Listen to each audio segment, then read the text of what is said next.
Started. So welcome everybody. Thank you for joining the next ISA Presents. It's always a pleasure to be on this platform and hear all your stories. And today we are going to hear from Samantha Payne from Australia. Samantha, I'm going to hand straight over to you and please introduce yourself and your topic today. Thank you. Awesome. Thanks, Paula. Appreciate that. Lovely to be here this evening. I am Sam Payne from Pink Elephant Support Network here in Australia. Yes, I have an English accent. I do originally hail from the north of England, but I have lived in Australia for the last 17 years. And for the last 10 years here in Australia, I've actually been building a peer support organisation which specialises in early pregnancy loss and miscarriage. I have been connected into ISA through one of our incredible board members, Fran, and I came and I met yourself, Paula, back in Sheffield a few years ago, and love the work of ISA, and offered to host a session tonight that is hope of use to people, just to try and provide some insights on what it's like from a founder's perspective in terms of building an organization that can have impact and reach with very limited funds, because we all have funding difficulties, and how we can use tech to basically reach more people and enhance our ability to scale. So I've put together some slides. But I'm also very open. I'm on one screen because I'm presenting from a hotel room because I'm traveling for work. But if anyone wants to interject, the best way with a question, don't raise your hand because I won't see it because I'm literally on one screen. Please just come off mic and say something. But I will also allow some time when I get through this that if anyone wants to ask me any questions, and of course, if no one feels comfortable in that setting and you'd rather email me, I'm open to that too. And my email is at the end of this presentation, if you like. So yeah, we'll get started. First, I always like to start with pink elephants. So pink elephants, because within the elephant community, if a mother elephant loses her baby, the other elephants form a physical circle of support around her. And I found that story back in 2016 when Pink Elephants was just an idea. And I knew I wanted to create a support network that was built around love and acknowledgement and all of the things that seem to be really lacking in the early pregnancy and miscarriage space. And when we found that story, it gave us goosebumps enough to decide that that would be the name of the organization that we would go on to found. With that, I want to also start with an acknowledgement, because acknowledgement is important. It's to acknowledge someone is to say, I see you and you are significant. And this evening, as I said, I'm coming from Australia, but I'm on Woolga Gabba Nation and Bindor people, which is in North Queensland. And within Australia, we always acknowledge our elders, past and present. And I think that's still important in a global context as well. But I also want to acknowledge lived experience. I imagine that in a setting like this, many of us are bringing our own lived experience, and it's all welcome. All emotions are valid, and any experience is here. And if you want to share, we're open to listen too. So thank you for choosing to come this evening as well. So what I'm going to try and go through quickly this evening, because it is 8 o'clock at night here with you, is to share with you what it was like to start an organization, what the origin story is, what the first initial chapter was, what we've moved forward in the middle part of Pink Elephants, and then what we've seen in the last few years. I will try and underpin it with some of the things that we talk about at Pink Elephants, which is things like evidence and empathy, and how we've used design and harness collaborative partnerships with others to help us scale and to grow as well. And so if there's anything I missed and you don't feel like I've dived into enough, again, please, please, please reach out with questions afterwards, because it's hard to know what's going to be of interest when you don't necessarily know the audience in advance. So those of you that don't know, Pink Elephants is Australia's national early pregnancy loss support service. Just again, I know that we're coming from an International Stillbirth Alliance here. The reason for the need for early pregnancy loss specific, we never turn anyone away. In Australia, it's defined as before 20 weeks, but we do offer support for women who have had losses later. It's a choice. But the reason I created a support service specific to early pregnancy loss was because of my own lived experience of recurrent early pregnancy loss and an absolute lack of conversation, validation, or support And around that, what was wrapped up in that as well was a minimization of the loss of my babies as not being profound because they were all at 8 to 10 weeks. So at least, you can get pregnant, or at least they happened early, was often some of the well-meaning and well-intentioned responses that I got, but that then minimized my grief and isolated me further. And I could see that that was a trend. If 1 in 4 pregnancies is the estimate that we know ends in loss, then I knew that I wasn't alone. I knew that there was others that would be feeling that way too. So it was really important that we started something that was specific to the needs of our community who have identified early pregnancy loss. I would love to see a world where all losses, no matter the gestation, are validated and empathized with and connected to support in exactly the same way. But I just wanted to acknowledge that upfront as to why we are early pregnancy loss. What we do, and you'll hear some of our programs throughout tonight, is provide basically early intervention peer support. So it's all driven with lived experience at the heart of our organisation, and that's through a number of different initiatives that I'll share again throughout as we move through tonight. We are a registered charity here in Australia. So basically, we do not charge for our programs. If people come to us for support, they can access all of that support for free, and we fundraise to be able to provide that support. That has come with an incredibly unique set of challenges that I probably didn't foresee in those early days when you match the scale of the issue with what we were trying to do and the need, and also the growth at different points. So, for example, in COVID, our growth was supercharged because all of a sudden, everybody was online and we saw a 63% increase in demand for our programs, but we weren't positioned to be able to match that demand. So that was an incredibly difficult time for us. So what we want you all to understand is kind of one of the gaps that we're trying to address early on with Pink Elephants, and it's kind of a bridge between the clinical world and the medical management of miscarriage, early pregnancy loss experiences, and what happens after that woman and her family leave a healthcare setting. Now, I know that healthcare is different across the globe, but within Australia, the way that an early pregnancy loss often happens is through a fragmented health system. And that might be that a sonographer might diagnose the miscarriage, and then the woman might go to a GP to confirm that loss. And then the GP refers the woman to a hospital and potentially, if her area has access, an early pregnancy assessment service. In the UK, I think you have EPUs, early pregnancy units. So there's a different wording for them. But basically, that woman has to navigate her own way through the system and is often re-traumatized by telling her story multiple times. And it's all focused on the clinical management to make sure that the baby, because I do not like all the terms that are used, is removed from the woman in a safe way, or that woman has options in how to birth her baby at home. The issue being is that once that woman leaves a healthcare setting, the biggest gap that we face is that there is currently, and hasn't been for the last decade, any established referral pathways specific to early pregnancy loss. They are ad hoc, depending on the type of hospital, and that hasn't moved and changed quick enough. But also, again, 10 years ago, you would leave hospital and there was absolutely no community or societal conversation around miscarriage or early pregnancy loss. It was still very much something that you dealt with in private as private women's business. Social media was just becoming a thing with Instagram. We were just starting to see a few people start to talk about it, but there really wasn't very much conversation around this at all. Now, when you layer that experience with what we've uncovered in the last decade as well through some incredible research, we now know that the experience of early pregnancy loss produces intense emotional distress, and that if left unsupported can lead to clinical levels of anxiety, depression, and PTSD. We know that Tommy's in the UK do incredible work in this space.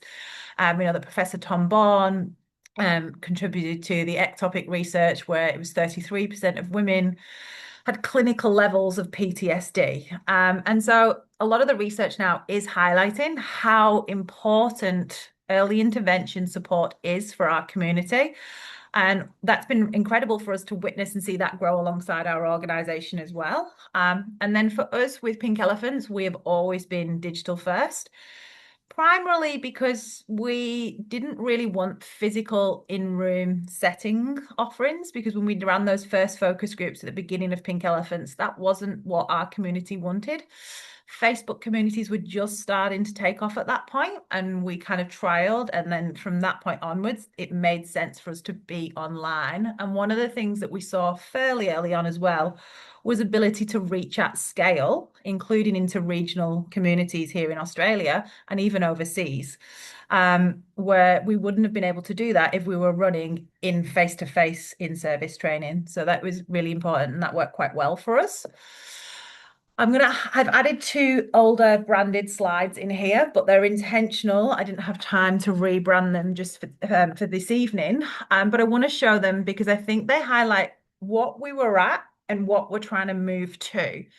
And one of the things that Pink Elephants has been incredibly strong at over the last 10 years is actually advocacy. And it is a form of support, because when you experience something that's so disenfranchised and completely stigmatized and not talked about, when you see someone out there advocating for you and for the experience that you went through, that in a way is validation and support. And so our community love it when we're out there. So one of the things initially, like I said earlier, was that it's on the woman to navigate through these different parts. And often they are then met by social groups, by government, by healthcare professionals, often with a lot of disenfranchised reinforcing language. The at least comments that it's nature's way, it's common, it's something you get on with. And then what that woman does is that woman and her family often internalize what she's feeling and isolate themselves further.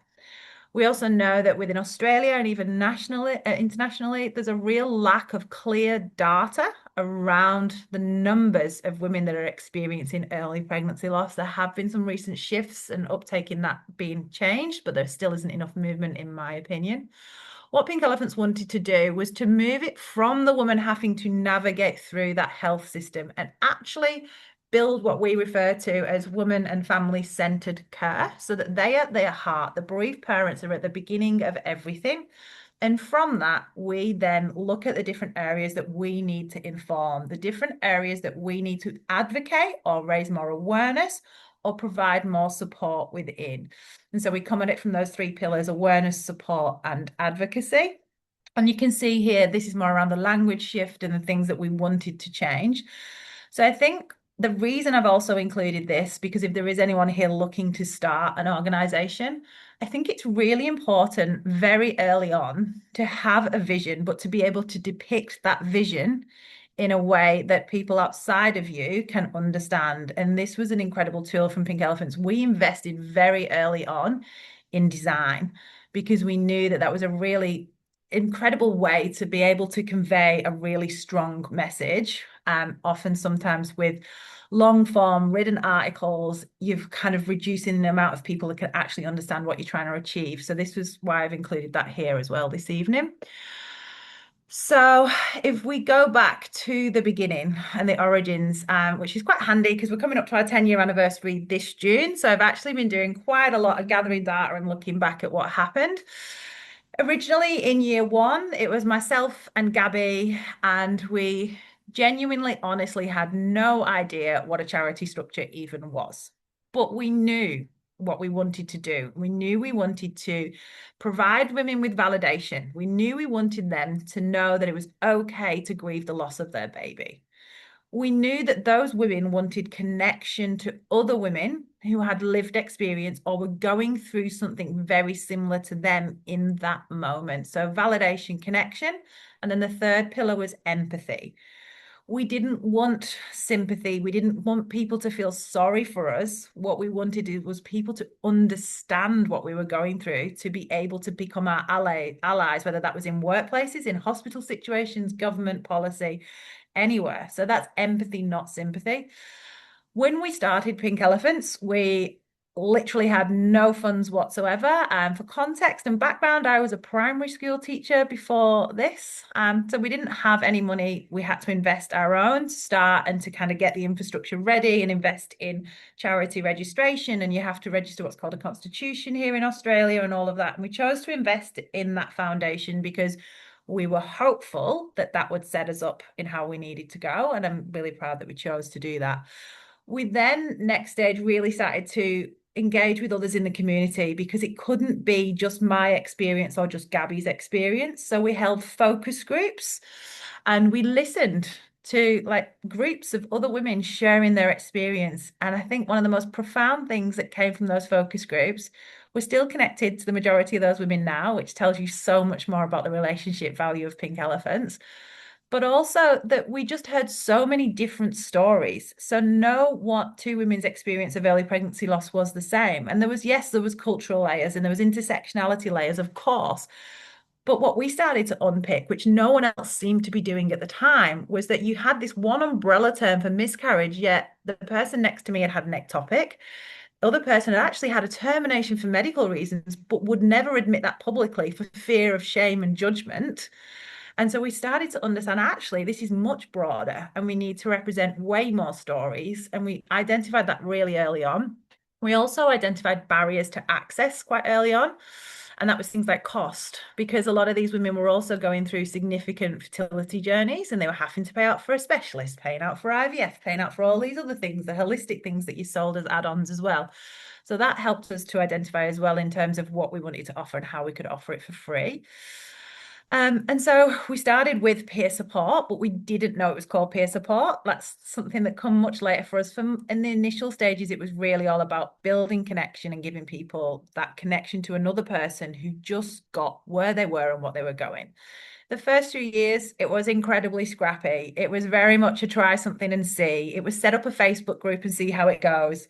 An example of that is initially we had all of our community in the same Facebook group, but then we started to notice that some women were pregnant again after loss and they were nervously sharing a pregnancy test. But then there would be another woman that had just joined that group that had just lost her baby that day. And we realized that they couldn't be in the same group. So again, we went back, we asked a series of questions and we checked what they wanted. And what we ended up doing was splitting the groups. So now we have a grief group for when they've just lost their baby, a trying to conceive group, and a pregnancy after loss group, and a number of other groups that fit around that. But again, there's been this continuous iterative loop of pink elephants going back, listening, trying and changing things. And also not being afraid to get things wrong. And when they don't work, trying something else. And I think that's really important. By around year 3, it was coming up to 2019, we started to win a number of awards here in Australia for what we were doing. We realized that we had a good model, the peer support model. We had language we could wrap around it. We'd started to broach some partnerships at this stage because we knew we couldn't scale by ourselves. We couldn't just be the only ones doing this. And so that's where we started to broach partnerships with academia, who helped us to really evidence-base the need as well. That's been incredible for us. It also helped us to amplify our cause because, like it or not, media like data alongside heartfelt stories. And so when we managed to work out that that was a really good combination and we had these partnerships, it really helped us to amplify our key messages in a different way. We also managed at that point to start to look at how we could formalize peer support training. So we brought on board a counselor to help build a whole peer support framework and training program because we didn't want to just connect people and leave them to it because there's so much risk in that. And so that's also stood as a really good stead when we finally managed to get federal funding because we had a lot of these robust frameworks already in place. And whilst it's a lot of investment and time, it was definitely worth it. So what we'll cover a little bit as well this evening is what the digital circle of support is, what we refer to as evidence and empathy at Pink Elephants, and things like sustainable innovation, which is what I'm talking about in terms of how you can practically build some of these things with very limited resourcing.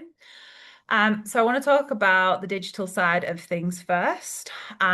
So one of the things that we observed was whilst there was clinical support and miscarriage management, that was very much business hours.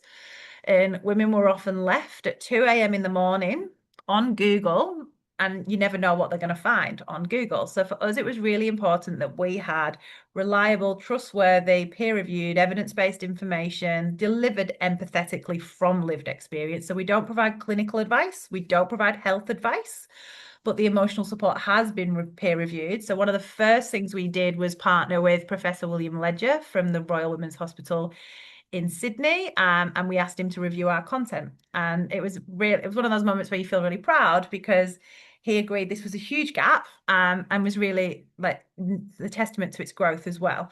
But it was important to us that we don't say that it's all wrong and that clinicians are getting this all wrong, that we lead with a positive frame, that we say, hey, this is what we think women need. We're adding to the system. We're not taking away. What we're actually doing is giving you a safe space to refer women and families to. I think what's important to note here is one thing that we've actually struggled with, and which is why I would love to see other versions of Pink Elephant set up globally, is please help reduce some of the women coming to us from overseas. It's interesting. We have quite 24% of our website's traffic still comes from overseas. Large portion from the States. To my best knowledge, I can't find one that covers all of the states. There are individual hotspots starting up on early pregnancy loss, but I can't find one. The UK is pretty well placed. I know that there's quite a lot there doing some great work. Interestingly, Germany, Paula, I know you're calling in from there, we get significant traffic from Germany and South Africa. We can't seem to map the trend. We don't understand, but they are a lot. Now, whilst those women can't access our one-on-one live chat support because we don't have the funds to grow that globally, and we don't have the intention either, I want to make that really clear. We do have them with accessing our content and kind of our online communities as well.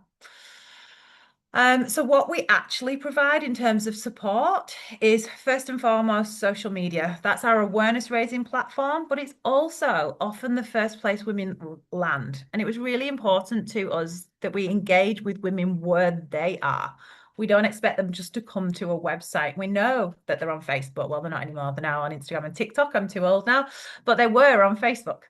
And so we grew there initially, and then we grew elsewhere. And that was really intentional because often we would be the first safe space that they would land. They would land with a really beautiful heart message that confirmed exactly how they were feeling, which then built this trust, which then meant they would then flow into our website. And then they would trust to read our resources. So again, coming at it from the experience of a woman, where are they? What do they need? How can we reach them? What's the key messages we want to get across so they feel safe to access support? Recently, we launched the podcast in 2023. It was meant to be a once and done podcast, which is why I agreed to it, to agitate government for funding over here. But actually, what we found from our community is they love the podcast. They're often sharing it with friends and family who don't get, in air quotes, what they're going through. And they'll share a story that's relevant to their story or like their story to, say, a mother-in-law. And all of a sudden that can shift that dynamic from not understanding to seeing, because they're not quite ready to wrap words around their own experience yet, but we're doing it for them that way. So I think with the podcast, we've decided to continue. We do a series every year. In terms of our digital online circle of support, we have a suite of different resources. Importantly, they can all be downloaded as well as PDF, and they can come via email as well. And that is so that perhaps someone who doesn't have really great internet access, they could go to somewhere that does, download them, keep them open, and then have access when they're ready to read them. Those resources, again, not health information, very much emotional support in how you can kind of process your loss, what you're going through. We've started to nuance and tailor them now into areas on the website for type of loss, like I mentioned earlier, and they're reflected in personalized support journeys for email, which go over a period of 6 weeks. One of the things that we've managed to do now in 10 years of this space is actually map journeys. So we've done a little bit of health mapping in terms of we understand, we've held focus groups as well to kind of reference this back to them and check it's the right way. But we started to see trends in what people want in the first 24 hours, what they want a week later, what they want 6 weeks later. Things like, my period's due. Am I going to get my period? What's this like? What's my first period after a loss going to be like? And the conversations that you might not want to have with your best friends even, or your family, you're just not sure, but you're thinking them. And we've been able to kind of understand what they are from analysing our online communities and having these reference groups. And we've built support journeys that reflect them. They were only launched in May last year, but they're already trending really well as well. And then we have one-on-one support, which is our live chat. This is our fabulous workforce of volunteer peer support companions who all go through trainings to be able to offer this support. And they are all supported by a coordinator that's a paid employee at Pink Elephants, and also above that, a head of programs now as well that oversees the governance and the structure of that.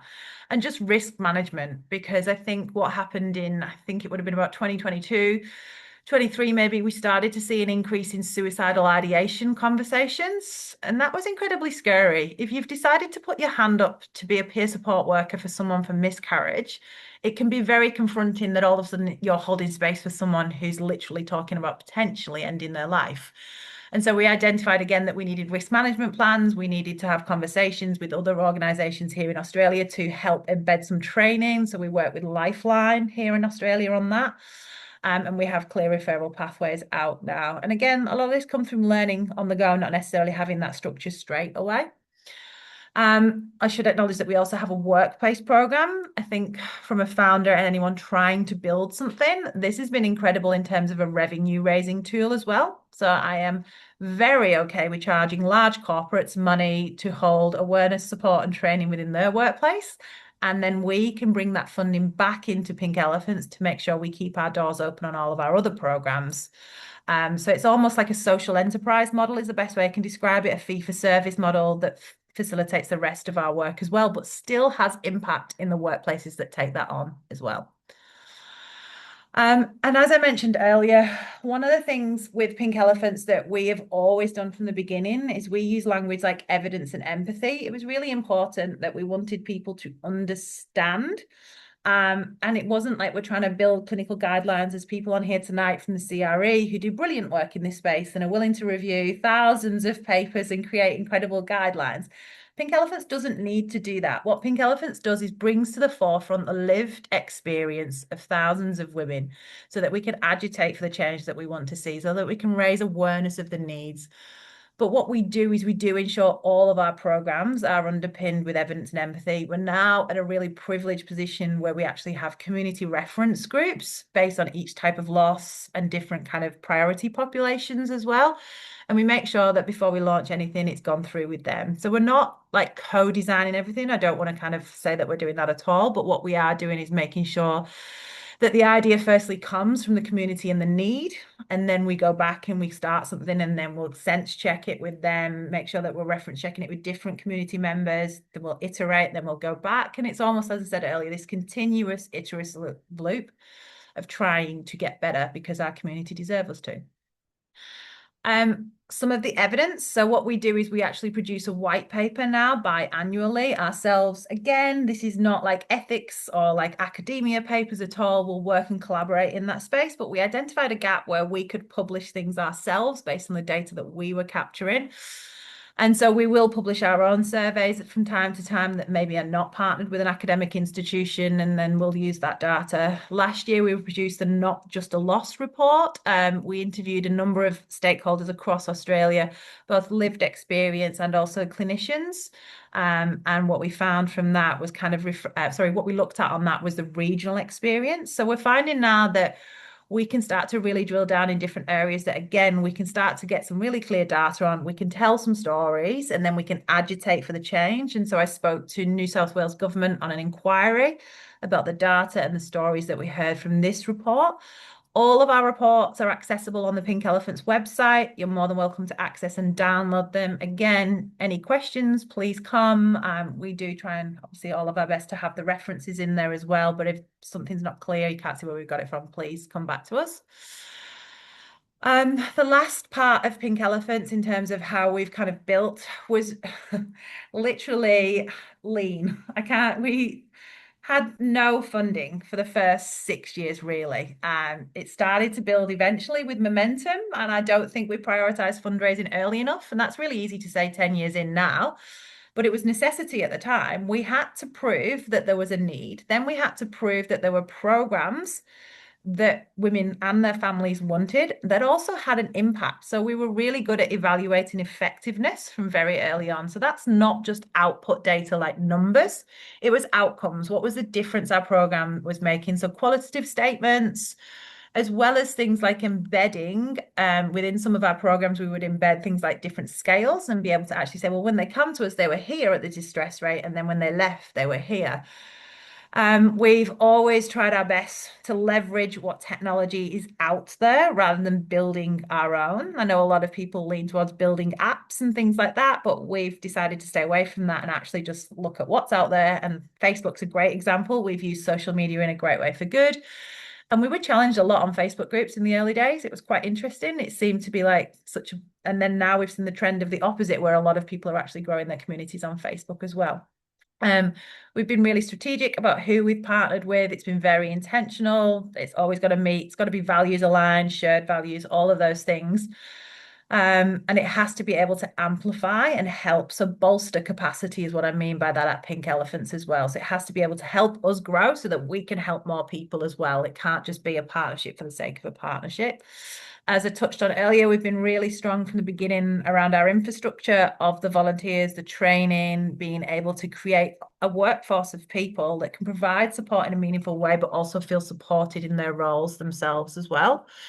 And we've been really, really intentional about the data that we've captured. And in the last year, we've now just increased what we can capture. So now I can confidently tell you that 4% of our community identify as LGBTQI plus, and another nearly 2.7% it is ATSI, which is Australian and Torres Strait Islanders. So we're really now starting to build out a strong map, not only of the experience of pregnancy loss across the kind of continuum of time, but also in terms of drilling down into type of loss, which can be laid with intersectionality data and demographics as well, which is really interesting when you start to pull some of that, and will hopefully help to inform a lot of our advocacy and awareness. So we've had just under 500,000 people through the Pink Elephants website in nearly 9 years, which I think is an incredible number of people that we've reached and provided some support to. That then flows on to all of our other programs, which I won't bore you with all of those numbers, but if you do have questions, you're welcome to come and find out kind of individual numbers from us as well. But yeah, we are at this unique point now where we can basically start to build out a map. And arguably, I don't think anyone globally has actually been looking at the experience specific of early pregnancy loss in the depth that we have and capturing the insights that we've been capturing. So we're at a really unique, and it is exciting, but I'm saying that with a lens of I have walked this journey of recurrent pregnancy loss, and I know it's awful, but I also know it's a complete privilege to be able to be where we are now, having listened so deeply for so long and being able to potentially advocate for the change in the way that we want to see it. We want to continue building out the circle. We always want to lead with the evidence underpinning our work. We're continuing now. We're also looking at how we can potentially harness AI technology. There's a lot happening in that space at the moment, and we're excited about what that could potentially do for our community and the organisation. So that's a bit about what we would like to go forward to now. And then if anyone genuinely has any questions, you're welcome to ask now, but you're also welcome. My email is there. For the next 3 weeks, I'm deep in planning something exciting for our 10-year anniversary, but post that, genuinely, if there's someone in another country that's looking to create something for your community and wants to kind of just have a quick Zoom call and ask anything, I'm more than open for anything like that, because I genuinely think the more of us that can do things like this together, the more impact that we can make and the quicker we can shift the systems that don't support women as we need them to. Thank you. Thank you, Sam. That was absolutely amazing. If you want to stop sharing your screen, and then if anybody who is comfortable, because this is being recorded, to switch on their camera, please do How so. do I stop sharing on Zoom? Stop. There should be a. Oh, I found it. Sorry. You found it, yeah. Thank you. Excellent. Thank you. Great. Yeah. So, yeah, lots of congratulations coming in there. That was really so interesting, such an interesting journey, and such, amazing experience that you've built up over the 10 years. Completely relevant to ISA in so many ways, because obviously it's a spectrum, isn't it, of loss. And whether it's an early pregnancy, a late pregnancy, or an early newborn or a late newborn, the experiences are similar, different but similar, and there's a huge need, obviously, as you have shown, for networks like yours to help people to cope. And it's such a ignored area, the emotional side of medical problems. We know that for a very long time. And you're absolutely right. The early loss pregnancy tends to get even, it's even worse than stillbirth, I would say, in the sense that, stillbirth, you have a more developed baby, and people can somehow maybe relate to that more than early loss. But the experience is so traumatic. I know many people who have gone through it. I just, before we have any other questions, I just really wanted to say a couple of things about how we can look at taking this forward, because I think that we are trying to do some work with our registry now that was set up some years ago. I don't know if you're in that registry, but Judith's going to be working on that. She unfortunately couldn't make the call today, but she will be listening to the recording. And, you know, we want to really give a platform for particularly support groups to learn from each other and to support each other, and potentially to support members who would like to establish something similar. So that is an overall aim that ISA has had for some time, but we haven't made too much progress on it beyond talking about it. You know, I just love your stories about how the needs are different and there are different stages. We've heard exactly the same things in other groups, people who've experienced stillbirth. There are different stages, and, you know, being very immediate, that's a different kind of need that people have to compare to a week, a month, a year, or 5 years later, or during a second pregnancy or whatever. So that's all very relevant. And how you've connected digitally, and I think through social media, is extremely relevant for ISA, because obviously being a global network, we don't have that in-country presence. So you all have that, but that's what we also try to. So because I think there's a lot we can learn from you and your experience in that. So I'd love to open the floor to anyone who has any comments, questions, or would like to, you know, just say anything, please. Go ahead, just unmute yourself. Feel free to turn on your cameras.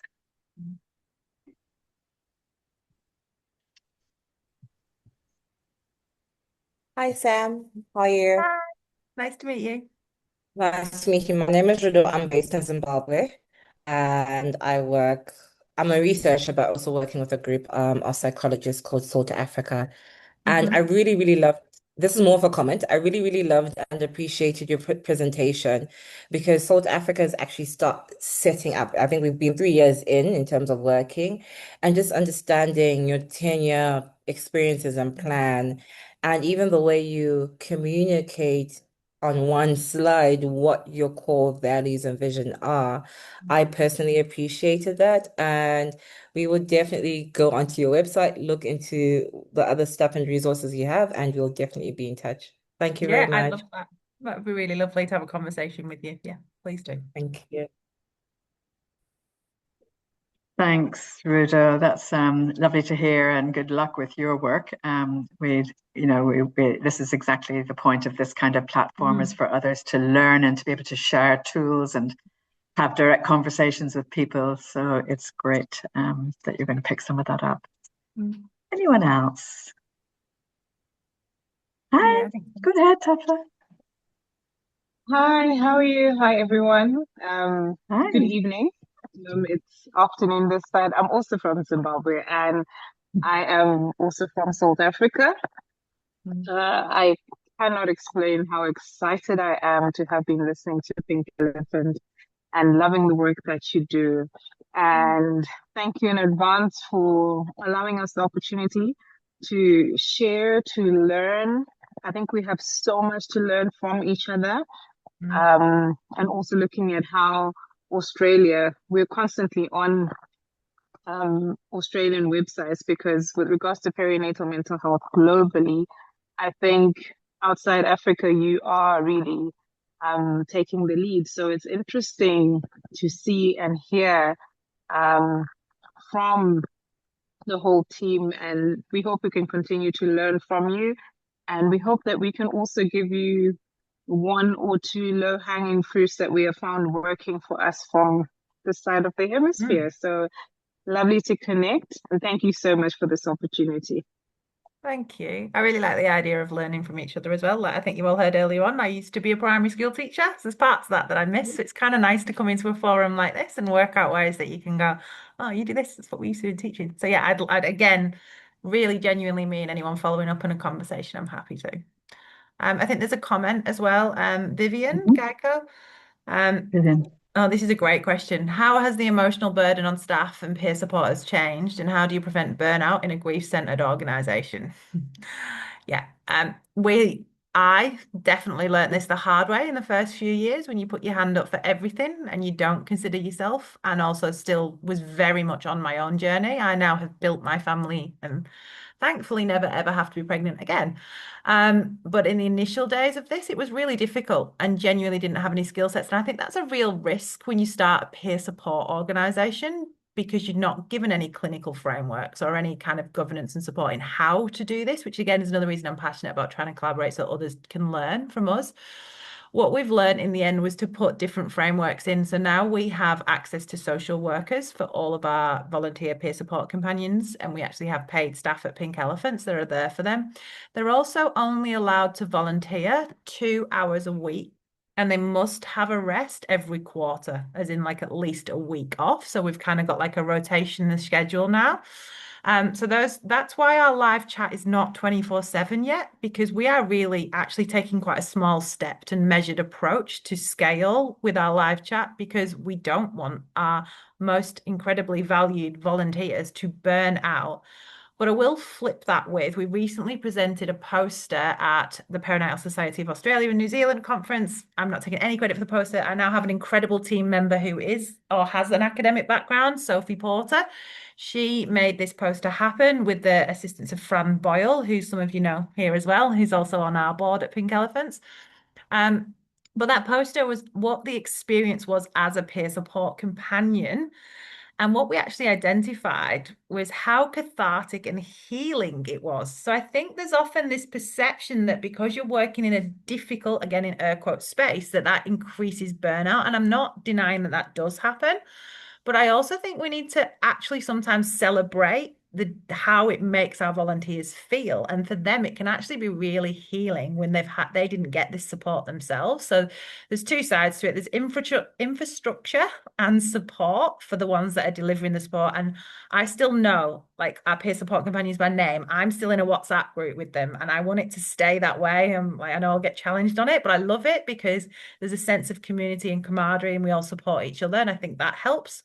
But then on the flip side, also really drilling down on and focusing on how it makes them feel as well. And the positives, don't always focus on the negatives, I think has really helped us.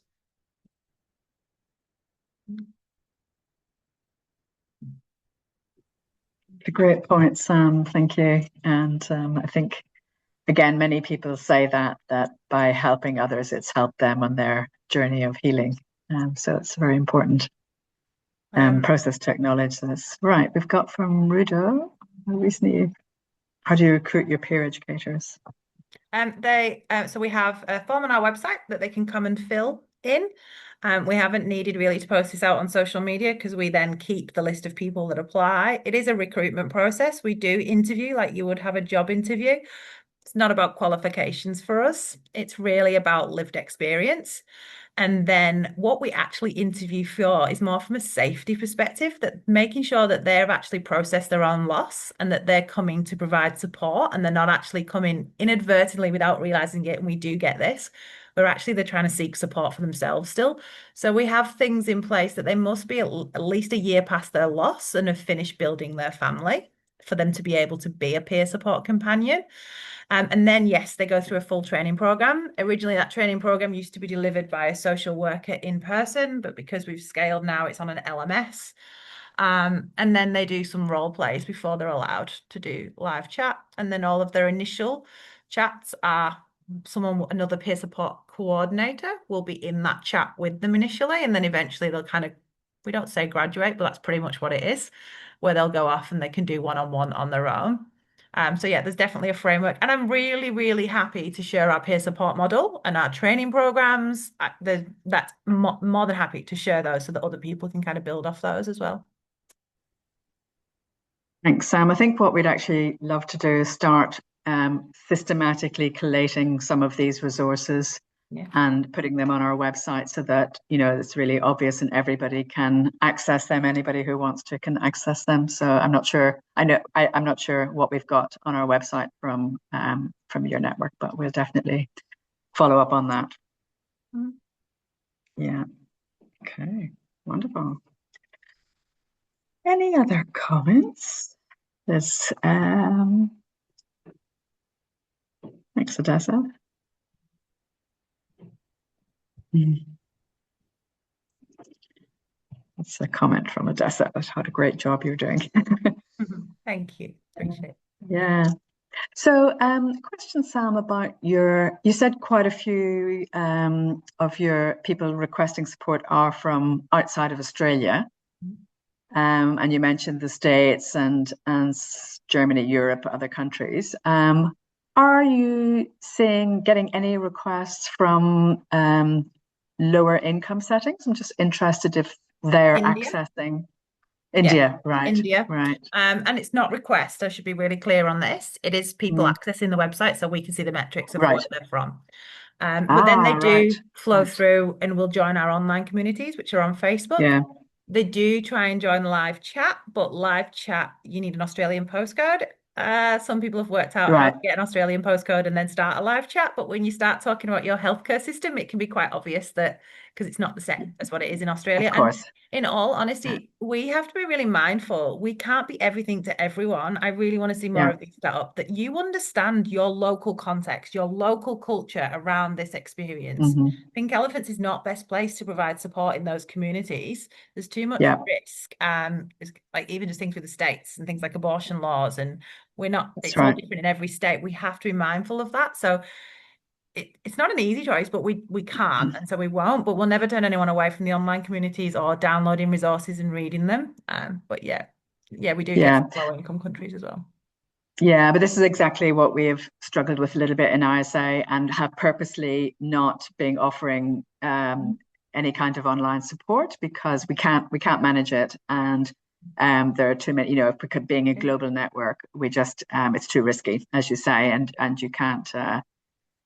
You have to give any engagement with people has to be in the full context of the knowledge of the context that they live in and what they can access. Even what brings people comfort in loss is different, right? To what my view on it or someone else's view. And it's just that understanding matters. I just think it should be delivered on the ground. Absolutely. Great.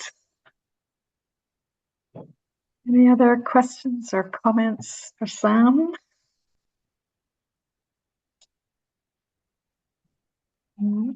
Sam, it's Mel here. Hello. I just wanted to say it's always a pleasure to listen to you speak and present on Pink Elephants, and just thank you again. I know how tirelessly committed you are to spreading the word and sharing the messages and the good work that you guys do. So even away from home and away for a conference and presenting from a hotel room. So I just wanted to say thank you again. It's actually perfect because my kids are not here. Yeah, so I was actually not having to work out the juggle of how am I doing bedtime at home with all of this. So it's definitely not all altruistic at all. But Mel, thank you. And I appreciate all that you do as well. I really do. I think, and this is it, right? There's so many of us doing some really incredible work, and like we're stronger together. Like it's heartwarming and hopeful to be in a setting like this, right? Absolutely. Agree. Yeah, no, totally appreciate it. You could be sleeping or doing something else. Pretty rubbish at that, if I'm honest, but never mind. but you're sharing your experiences with all of us, which is amazing. And that's what we are really all about. Just one last question. So you started off with literally no funds. That's how many organizations start. That's how ISA started. Yeah. And grown over the years. And so you have federal funding now. Yeah, we do. Yeah. We're really, really privileged in that position now. Is that a big proportion of your funding, or do you have others? Can you just give us a sense of other sources? Yeah, totally. All right. So yes, we self-funded. I had to convince my husband that I needed $4,000 and I was going to give up my job and start this thing. That was so much fun. But we did. We bootstrapped initially because we believed in this. And in all honesty, our husbands could also see that this was healing for us and we needed to do it. Then we got community fundraising off the ground, and we had people holding fundraisers for us. That took off very quickly, and year on year that has grown each year. So that still makes up a significant portion of our revenue now. Then we developed a workplace program, and we charged that fee for service to corporates and sponsors. That made a big difference. All the while we were advocating at federal level for bereavement leave to be made here, an amendment to the Fair Work Act here in Australia. I know you're trying to do that still in the UK and you don't have it in the States yet and other countries, but in my absolute naivety in those early days, I believe that if the Fair Work or the Attorney General of Australia knows what you're doing, then the health department will know what you're doing, and that will come with funding. That was a really hard lesson to learn because all that work had been focused in one area. We achieved an amazing legislation change that's had its profound ripple effect. So grateful and proud of that. But then we had to start again with the health department and start advocating for funding. So that added another few years on. We now receive $1 million a year from federal funding. That's a significant portion for us. We are also working now in the space with like major donors and philanthropic as well. But it's taken time to build all of those things. But I think if now looking back, I wish I'd prioritized fundraising earlier. And I also wish I'd prioritized different.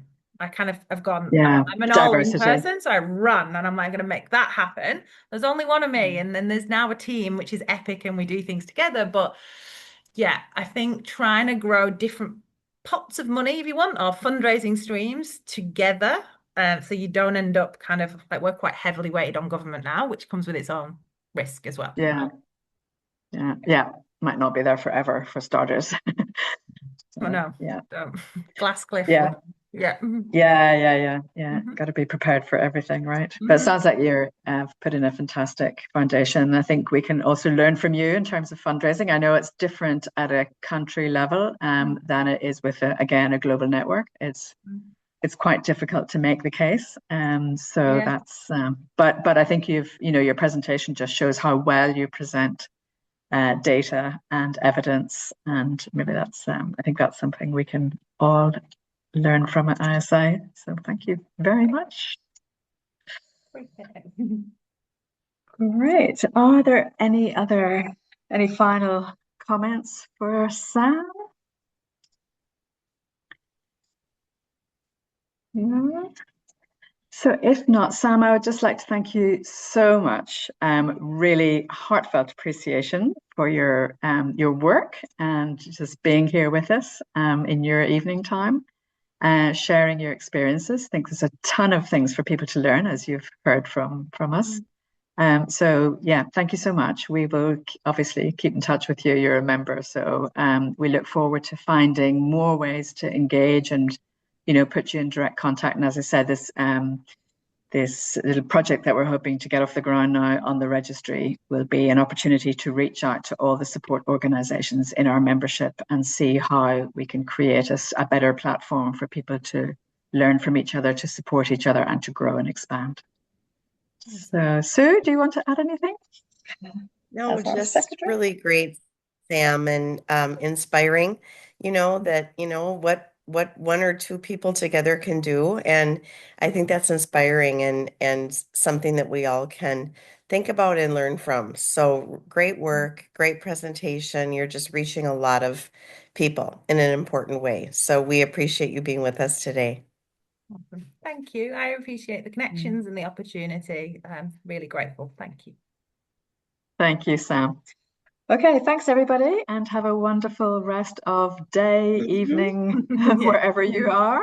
And we'll see you at the next ISI Presents in a couple of months. Bye-bye. Thank you so much, Sam. Bye-bye. Thank you. Bye-bye. Bye-bye.